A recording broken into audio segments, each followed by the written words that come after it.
I would like to introduce Jenny Brooks, Pediatric Injury Prevention Coordinator with the Safe Kids Columbia Coordinator. She has a Master of Business Administration from William Woods, but also along with that, she has a Bachelor of Science in Textile and Apparel Management and a Bachelor of Arts in French, and those are both from the University of Missouri. Jenny has worked in various client services, marketing, implementation, and grant specialist roles at Kelwood Company, MBS Textbook Exchange, and Missouri Department of Agriculture. Prior to accepting the position as Pediatric Injury Prevention Coordinator and Safe Kids Columbia Coordinator in December of 2017, Jenny was Marketing Director at D&H Drugstore, a local pharmacy. And in her role as a Pediatric Injury Prevention Coordinator and Safe Kids Coordinator, Jenny provides resources for families in order to prevent unintentional childhood injury in the areas of poison, bike, pedestrian, water, sports, home, and child passenger safety. She works with the community through various community fairs, summer camps, school presentations, and car seat checkup events. Car seats are provided to families in need in partnership with the Voluntary Action Center in Boone County, WIC in Cole County, and Serve Inc. in Callaway County, and Parents as Teachers in Howard County. Within the hospital, Jennifer provides injury prevention resources to departments and car seat checks to patients and their families. And she actually does have spare time, and she loves to volunteer, exercise, garden, attend kids' sporting events, and just spend time with her family. So, Jennifer, welcome to ParentLink, the informational kinship support group, and I'm going to turn the floor over to you. Good morning, everyone. I'm so happy to be here. I didn't realize my intro was that long, so I apologize. So yes, I am the pediatric injury prevention coordinator here at Women's Hospital. Eventually, we'll be all back together again over on University, on Hospital Drive at University Hospital. And also I provide services through Safe Kids to Audrain, Boone, Callaway, Cole, Cooper, and Howard counties. So I'm going to go ahead and get started. Feel free to ask questions anytime. I try to make it simple. You know, injury prevention may seem simple, but unfortunately, so we still have issues with that because it's the leading cause of death and injury for children is unintentional. So, okay, so we talked a little bit about we're going to talk a little bit about how to navigate summer and guidance for keeping kids safe and injury-free. So obviously, kids of all ages have fun in the summer, and our goal is to keep them out of the emergency room. There's a lot of things as family or, kinship guardians we can do to help keep kids safe. Again, it seems very logical and simple. When I go through these, you're going to say, well, don't we do that? Well, sadly, unfortunately, we don't always do these things because you'll see the statistics. They tell you that that's not the case. So what do the kids do during the summer? We swim, we ride scooters, bicycles, we travel, skateboards, grill, sports, fireworks. You know, even outside of 4th of July, you'll see fireworks all summer long just for fun. So we'll have a little conversation about each of these areas and probably a little bit more than that as well. So fireworks safety. So we just passed the 4th of July earlier this month. We've seen a 25% increase in injuries in the last 15 years, whether that's being people are being less safe or whether fireworks are more dangerous. I'm not 100% sure, but I will say that we are seeing additional injuries primarily to hands and limbs. So we encourage families to always attend public fireworks displays, but if we're using personal fireworks, we're going to keep a safe distance, only allow the adults to light them. Sparklers, believe it or not, can be super dangerous. I remember those when I was a kid that were wire. And so they get super hot, and we always want to make sure that we have water handy in case of, a fire or sparks. So We recommend for little kids using glow sticks and things of that nature, but I know that people would like to watch the fireworks, so attend a public fireworks display and make sure that you're always the adult in charge, and making sure that the kids' hands and limbs are away from the fireworks. Seems logical, but we've had an increase, so we want to share that. So water safety, most of you probably already know that drowning is silent. It's the leading cause of injury-related death among 1 to 4-year-olds, being a lot of that being, before I get into the details, we do use puddle jumpers and things of that nature a lot.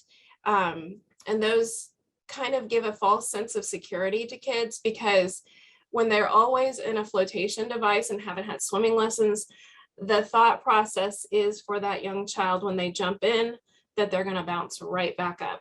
So that's why swimming lessons are so important. So going back to our bullet points here, an adult or lifeguard needs to always be present. We have to have a designated water watcher, someone who's watching the water all the time. Like I said, drowning is silent. Typically, kids will go under, and then you'll see this climbing. I mean, one of the things I would encourage you to do is go out online and look, stopkiddrowning.com. You'll see what a lifeguard sees, and you'll see how difficult it is for them to actually see the drowning child or spot the drowning child. It's one of the things that I was kind of shocked when I went out there and I took a look, and I was like, wow, this is why we can't be distracted on the side of the pool. We need to keep our eyes on the kids and supervise all times. So we want to make sure that we're giving permission to go in the water, or making sure we're watching them, making sure there's a buddy in there, you or someone else that's responsible, and making sure that when we are wearing these life jackets and puddle jumpers, that they're Coast Guard approved. Inside of a life jacket, you'll see a size. You'll see a statement that it is a Coast Guard approved life jacket. And making sure that we're always wearing those in open water, and definitely that's a law when we're boating. We've had some things, in the past, I know with the duck boats and things of that nature, where we've seen some things happen. So we want to make sure that we understand, and in that particular case is a little different, but make sure that we understand that those life jackets need to stay on, and we need, in an emergency, we need to get off the boat and get into the water sometimes. So one of the things that I want to say is to get swimming lessons for children is crucial, so that they know how to flip themselves over. They can swim, float, tread in water. We don't provide infant self-rescue in this area particularly, but in the larger cities that they do. This is a little bit different than swimming lessons, where a child will actually be taught to swim or self-rescue with clothing on. It's a little bit scary for parents, but it's taught in a way where they're falling in the pool accidentally. And so they're prepared to pull themselves out or turn themselves over with full clothing on, not just swimming. So we always want to discourage horseplay and pushing. That's pretty obvious. We don't want to allow diving unless we know how deep it is and the child is experienced enough to dive. We want to rest during safety breaks and plenty of water, prevent dehydration. You can still get dehydrated when you're in a pool, and sunscreen. Those are just some common sense things. But I think the biggest thing that there's been that I know of, Bodie Miller, who is an Olympic skier, and is a Granger Smith, the both of them have lost children. These are people that are fairly well off to drowning. So it's not just a certain, class of a class or financial status that drowning affects. It affects all people. So I want to make sure that people understand that a child can slip through, and their head is heavier than their body between these ages. So it's very, very easy for a child to go down as opposed to keeping their head up. So that's why all of these things are so important. Sports and outdoor safety. More than 3.5 million children 14 and younger get hurt playing sports and recreational activities. So One of the things we want to say always, that if you're in a sport, make sure that the kids, if you can get them to, when they become teenagers, it's a little bit more difficult. Make sure that they're wearing their sports equipment when they're practicing and when they're playing. Very hard thing to kind of make happen, but it's one of the important things that we want to make sure of. If they have signs or symptoms of a concussion, we want to make sure that we're taking care of that and that we're keeping them resting and not playing. It's very tempting with teenagers to not report, for maybe coaches not to realize, and for parents not to realize that there is a concussion. I don't talk about this on this particular slide a little bit, but I thought it was important. So making sure that you're taking your child to get a checkup whenever they have those signs and symptoms. And a lot of those are dilation of the pupils, headaches, vomiting, different things of that nature where they're just not right, dizziness, and you can tell. So you want to make sure that you're taking care of that. So when it comes to water, we want to make sure that kids are getting at least 10 gulps of water every 20 minutes of play. Right now it's super hot, so we really want to make sure that they're getting that water in. We want to prevent heat exhaustion and making sure that they're warming up and stretching when they're practicing and playing. And we talked about proper equipment use. And then just in play in the front yard, make sure that when they're playing, that they're not going to chase a ball into the street, or that they know that somebody needs to go and get the ball. It's kind of a spontaneous thing to chase and want to get the ball. So we want to make sure that we're telling them, hey, we need to look left, right, left again, or we need to have someone else get the ball. Okay. Travel safety. So a lot of people take trips in the summer. So in 2019, which is the most recent data, 12 deaths, 118 hospitalizations, and 1,831 ER visits in the United States due to motor vehicle crashes of the ages 0 to 12. So this is why this is so important. I think potentially there could be a lot more than this. I do see a lot of unrestrained children in vehicles. And I don't know that that's intentional. I think that there may be a lack of understanding sometimes. I know when I was young, we didn't have all the rules and regulations and things that, we have now, but it's just important to make sure you understand what the rules and regulations are and what the safest or gold standard is for having a child passenger in your vehicle. We want to make sure that they're staying in their car seat or booster seat, wearing their seatbelt at all times. We can go into a little bit more detail about that. There's specific, we like rear facing until 2, or the max height and weight on their car seat, because people get a little bit worried about the legs, but the neck is the really important part. This is not a state law, but this is a gold standard. And it makes sure that there's no neck excursion whenever you're in a vehicle crash. We would all be safer, believe it or not, if we were able to ride backwards. So each time you make a step in to the next thing, meaning rear facing with a harness, forward facing to a harness, and then to a booster seat, you're losing kind of a level of protection, because the rear facing, the harness is the best, then harness, and then booster. So I have ways to show you, and you can always contact me, how to make sure that your car seat is installed properly and that your child is also in their car seat properly. So if they're distracting you, I know it's easy to get, be on a time schedule and not want to pull over, but preventing distraction is one of the big things in motor vehicle crashes, making sure you're not on your phone. Obviously, people do that as well. And making sure that when a child's creating an unsafe environment or getting out of their car seat, that we pull over and we tell them how important it is for them to stay seated and harnessed, and also not to distract the driver. On plane rides, you want to keep your kids beside you when you're in the airport. And believe it or not, car seats can be used in airplanes. I know a lot of people don't want to spend the extra for the extra seat, but it is the safest way. and making sure that your seat has been checked for FAA regulations. Almost every single seat has the ability to do this, but you want to make sure that it has it on the side on the sticker. Vehicle safety. We had 1,018 hot car fatalities from the year 1990 to 2021. I know that's a lot of years, but that's unfortunately, a lot of fatalities that we could help prevent. Make sure you lock your cars when they're not in use. We want to create reminders when kids are in the back seat, especially rear facing. One of the things that happens sometimes if people are out of a schedule, or if another person's taking a child to daycare or some other place, we're on kind of autopilot and we're just going.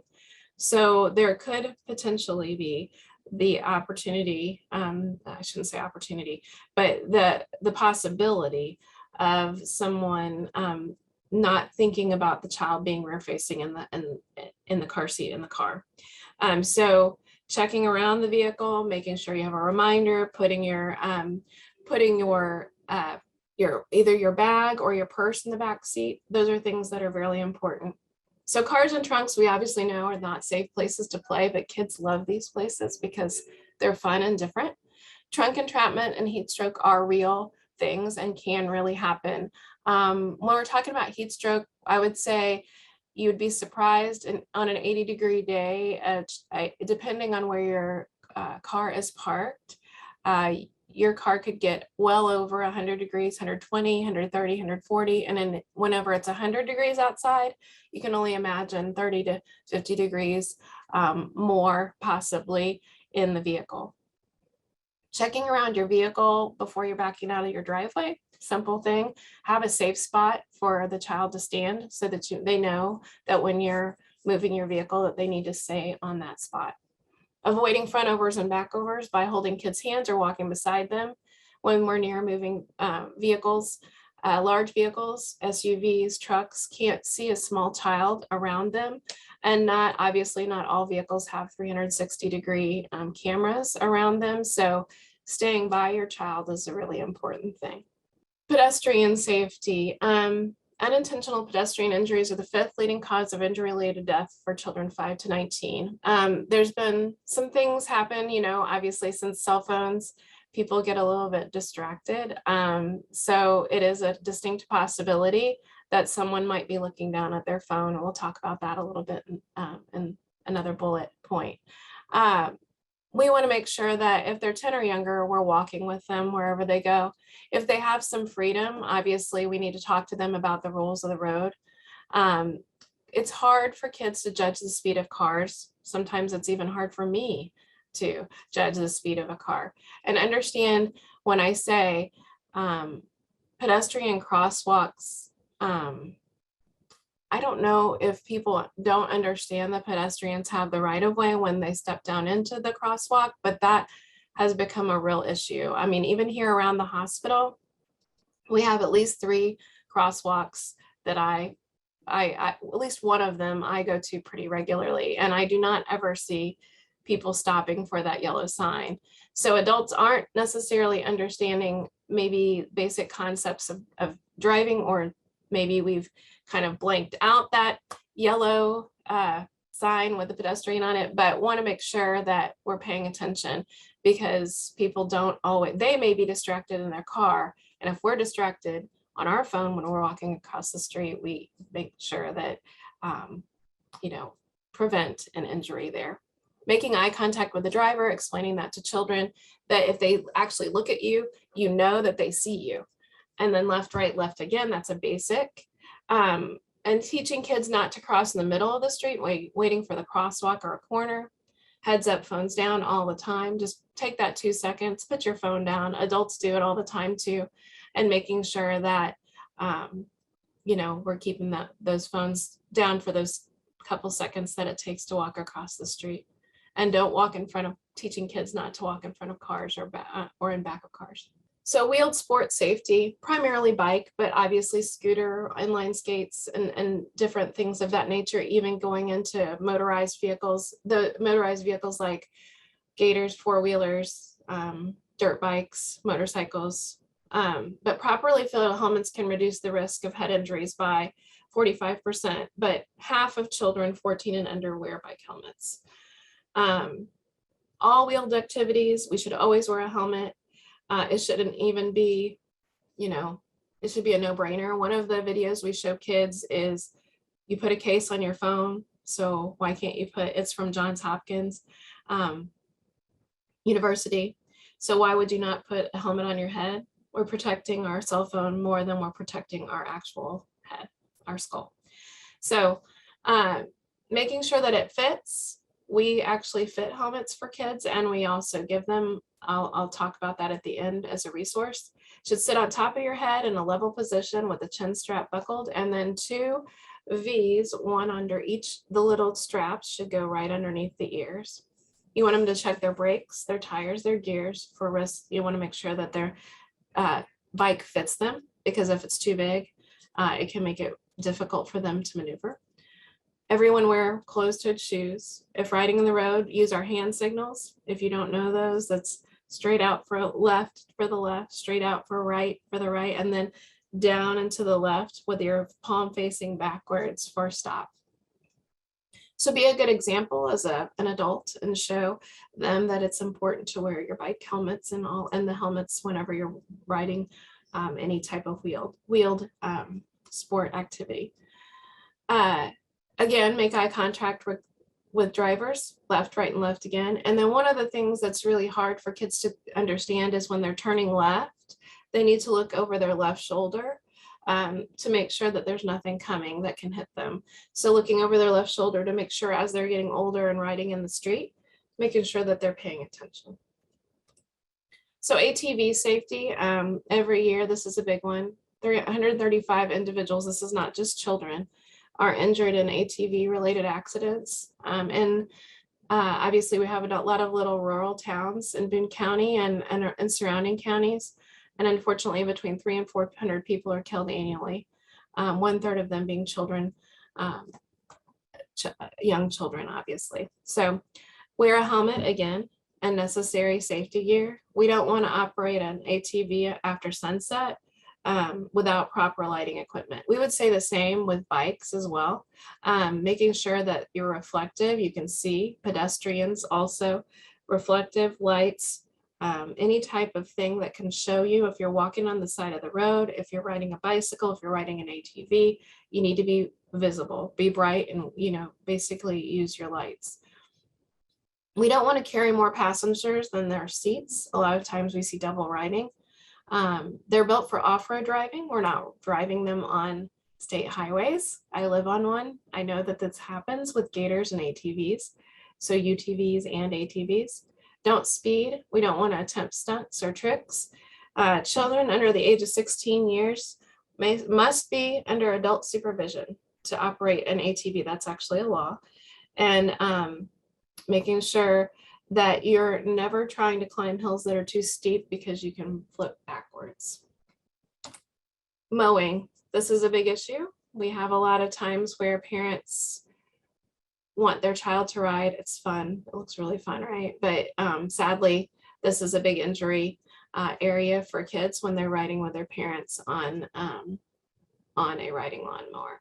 37,000 Americans suffer a power motor related injury each year. Never ride on a lawnmower with your kids. Prevent them from crossing in front of it and have them wait, obviously, until it's completely off. The blade, you can tip if you're in a ditch, especially in rural areas. There's ditches you can tip over. Just unlevel if you're going too fast. That blade is not going to be your friend, I promise. It's going to hurt someone. Grilling and cooking.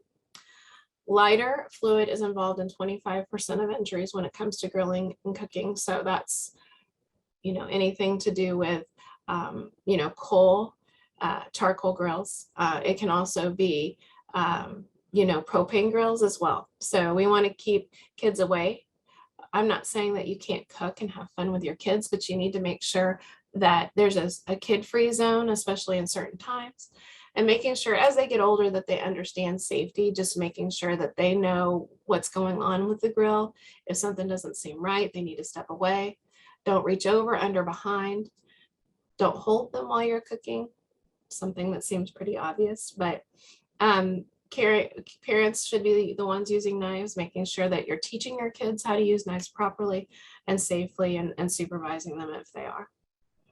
We don't want them to touch the surface. Young children don't know, especially with a lot of the flat cooking surfaces that we have today.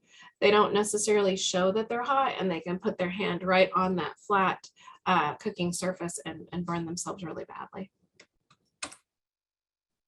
So this is a very big one. Medicines are the leading cause of child poisoning.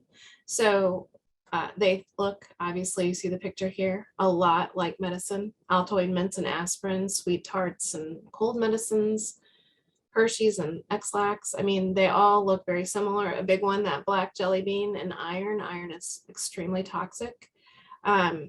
So if that was sitting out on your counter, a child's not going to know necessarily that that's not a piece of candy. Obviously, we don't want children to take medicine unless it's given to them by a trusted adult, you, your doctor, your nurse, school nurse, and make sure that they don't take anything from someone else. Even just because it looks tasty doesn't mean it's safe. Button batteries, this is a really big one. We see this quite a bit here. Button batteries need to be stored, and remotes and toys screwed or latched tight. Hearing aid batteries, these are all something that if swallowed can, unfortunately within an hour and a half, things can happen that can completely deteriorate the inside of the gut. So typically they're caught before that, but we want to make sure that we just try to prevent them from swallowing these batteries. It's amazing what, kids think, hey, that looks really interesting, and then they put it in their mouth. Button batteries are extremely toxic, and we want to prevent that. The hearing aid batteries I thought of specifically, my mother has hearing aids, and I think about how small those are, even though I don't have small children right now, but I think about them getting access, a small child getting access to that would be terrible. So when I say keep medicines in their original containers, I know that seems really difficult, especially if you have medications that you want to put in like an organizer. If you want to do that, my most important suggestion is that you put it behind a locked door. The only reason I say this is because if a child gets access to a pill minder, you don't know what they got to. If you keep the medicines in their original containers, when you call poison help, you're going to actually know probably exactly what they got based on what's open.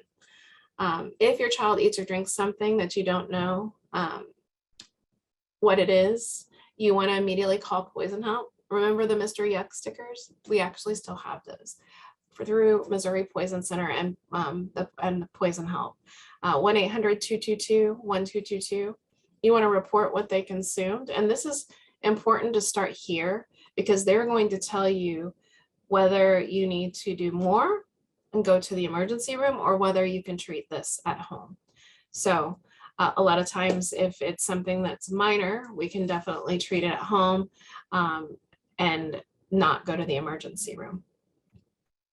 Show kids the difference between medicine and candy. Let them know not to eat anything without permission. Cleaning supplies can look like drinks or tasty treats as well.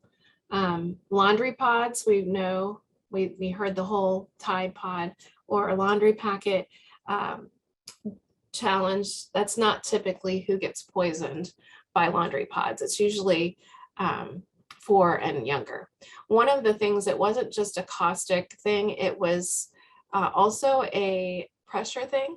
When it came to laundry pods, they have depressurized them to some extent, because when they would puncture, it would actually go and it would coat the throat, and it would cause the possibility of suffocation. So they've done some things with those, but we want to keep those laundry pods, laundry packets in their original containers.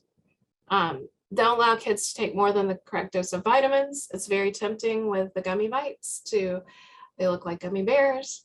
Take more than those. Some of those have iron and things of that nature that can be toxic, and base it off of their age and their weight. Last but not least, one of the things that we want to talk about is sleep safety. This unintentional suffocation is the leading cause of injury-related death among those under your 1-year-old. This still does happen. Co-sleeping is not a good idea. If it's a young child, infant, you need to make sure that they have a safe sleep environment.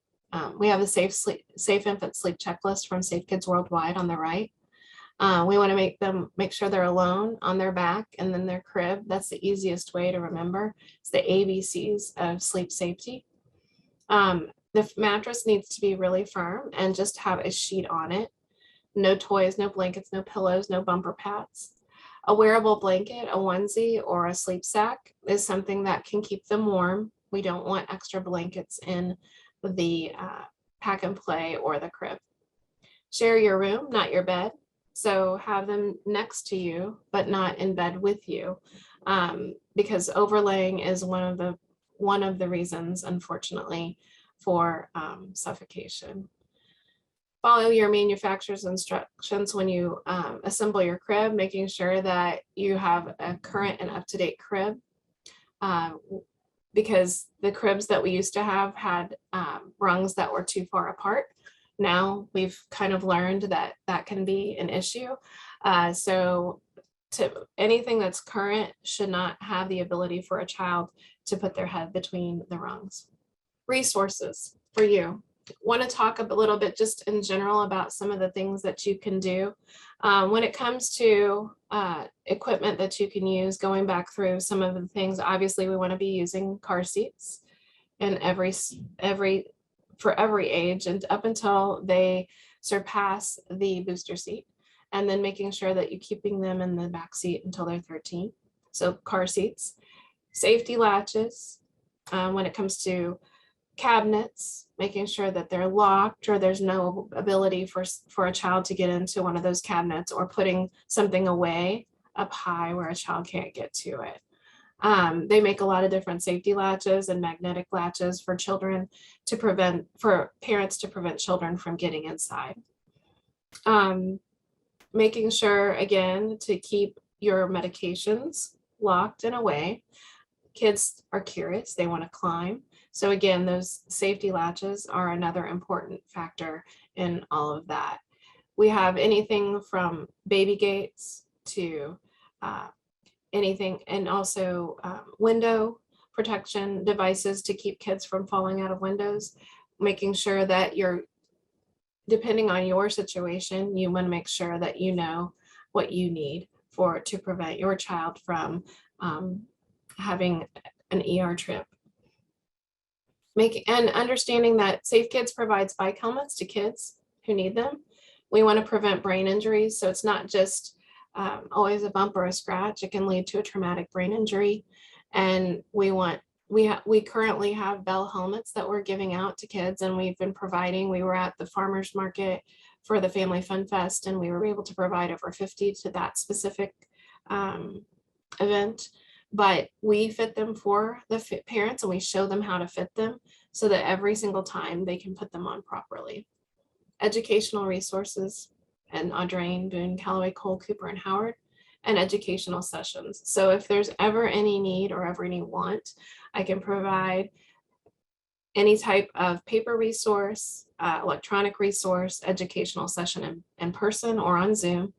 And I'm here for you. So I'm going to go ahead and open it up whenever you all are ready for questions. So what surprises you most in your professional journey here as you've had experience in this field with these issues? What surprises you most? Okay, so in some of the things that I see personally, I think unrestrained children is probably the hardest for me personally, but I see it on a regular basis. So the potential for injury is always there. The intent it's not, there's no intent on the parent's part. It's just sometimes we get into a situation where we've got so much going on. We're trying to put food on the table. We're trying to do things just to to keep everybody going. We're not checking to make sure that the kids are restrained because we're in a hurry. We don't have the finances possibly to acquire a car seat. Maybe generationally, I know like I say, when I was young, we rode in the back of station wagon. Just generationally, we have this perception, like from one generation to the next, that, maybe being ejected from a car is actually safer, but that is not the case, I can assure you. Just young children in seatbelts or completely unrestrained. I think that's the hardest for me personally, because even if they're not in a vehicle crash, the potential for that, if that happens, I hate to see that. So when I see them, at least I know when they leave, they're in a safer place than they were when they came. So, and again, I don't think it's in the intent of any guardian or parent to do that. It's just, there's a situation going on where they have too many other things going on or financial obligations that they cannot acquire a car seat. So that's probably the most shocking for me personally, I think. So, and child passenger safety technicians, and instructors like me, that we see this, but we just want to help parents. There's no guilt, there's no shame. I did it wrong. I have children that are 13 and 16. I didn't do it right. I turned my child around too quickly. I know that now. And I think the confusion is also caused by, there's a lot of different car seats out there. Each one is very different. Installation can be difficult. I think that laws and gold standards are a little bit different. So again, we don't have a law in the state of Missouri that requires someone to be rear facing until the age of 2. But I can tell you that from the American Academy of Pediatrics, the recommendation is definitely to keep your child rear facing until at least 2 or the max height and weight on the car seat. So long answer, but that's what I see. So That's great. Well, it just seems like you're battling not only misinformation, but sometimes cultural tradition. Like I grew up hearing the same stories. Oh, it's a good thing I didn't have my seatbelt on and was ejected from the car. And you think that's ludicrous, but at the time you just grow up and you don't really question it, and then you turn that into practice. Right. And I think, you don't necessarily, and it was your family members that were saying it, you trust them, right? So I think it's hard to go back and talk about, like, hey, look, maybe I was wrong. Maybe, there are statistics that say that this really does happen. And the thing is, we don't talk a lot about those situations publicly, but it's children, and obviously it's confidential. It's personal health information. It's not something you always see. You do see some news articles related to things of this nature, but a lot of times you actually have to go out and seek the information to understand how frequently these things happen. So when I say that it happens, I promise you, I've done the research. You can go on the Highway Patrol website. You can look at vehicle crashes. It's not fun, but you can. And you can see how many unrestrained people there are in these crashes. And you can also see when it comes to, the state also keeps track of water and drowning records as well. So, or close calls. So there's a lot of close calls, thankfully, that don't actually become fatalities. But I think where the gray area is there's a lot of life-altering injuries that you don't know about, meaning what happened in that unintentional injury created a situation that could alter the life of that child forever, but we don't see those statistics that often. So, but I'm here to help people. That's what I'm here for. We help families all the time to learn more, and there's no shame in that. Learning is good. It's not a oh wait, I'm not doing this right. It's okay. It doesn't matter. We're here to help. So, and I'm here at Women's Hospital at 404 North Keene Street. So if you ever need to call, I think here's my information. Actually, you have information. So if you need to contact me, there's my information. And we have a Facebook page as well. We have social media. Thank you, Jenny. And no matter where the individual lives, they're able to reach out to you and ask questions. That's fine. And if they're in a different county that I don't serve in the state of Missouri, I mean, I can find other Safe Kids coordinators all over the United States to help them as well. I know just within this week, with the flooding in St. Louis, we are kind of connected in a way that's really nice. We had a family come and they needed a car seat because their car was flooded and they were back with their family here in Columbia. So, we can do all of those things or refer them to the right person. I do know that, with the repeal of the helmet law in 2021 for motorcycles, I do know that,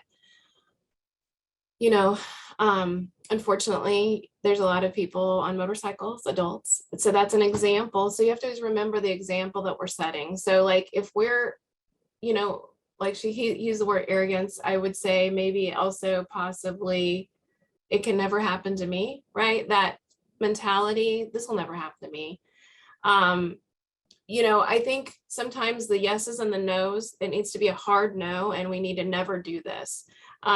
I think we kind of get into gray areas, and with our kids, it's easy because we want them to have a good time, or we want them to be free or do things that are really fun.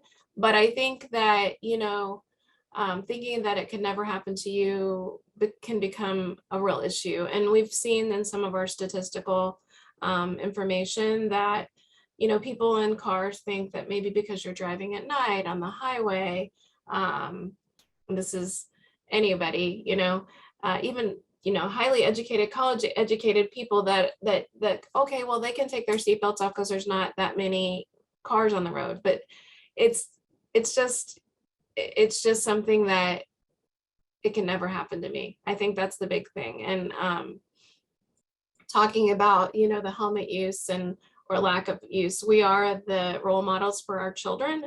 So even if we're not saying it, if we're doing it, they're doing this, they're watching us and they're seeing us. If we're on our cell phone in the car, if we're not wearing a helmet when we're riding our motorcycle, a dirt bike, or a bicycle, if we're not being safe with the fireworks, we're lighting fireworks close to kids and doing things that may be dangerous. I think that's, I know of someone who lost a hand last year, not this year, last year, was an adult with a firework. And it's something that can happen. It's just that we don't hear how often it happens because those things are not necessarily, those life-altering injuries are not in the news. So that's my story. And if anyone has any questions or concerns, please contact me. Go ahead and take a picture, save this. I'm here at the hospital and I'm on the first floor right by the lobby. So it's really easy for me to come out and just take a look at your car. We usually have people park in the pharmacy parking over here, and I can check your car seat or do whatever. If you need a bike helmet for your child, I can fit a bike helmet, anything that, or if you need recommendations, I've got that too. People that have other languages, I have other language safety information as well. For refugees, we've been working with that as well. So that's been really helpful for families coming in from a different country where they don't have the same safety laws as we do. Thank you for having me. I appreciate it. Thank you so much, Jennifer. I learned a lot.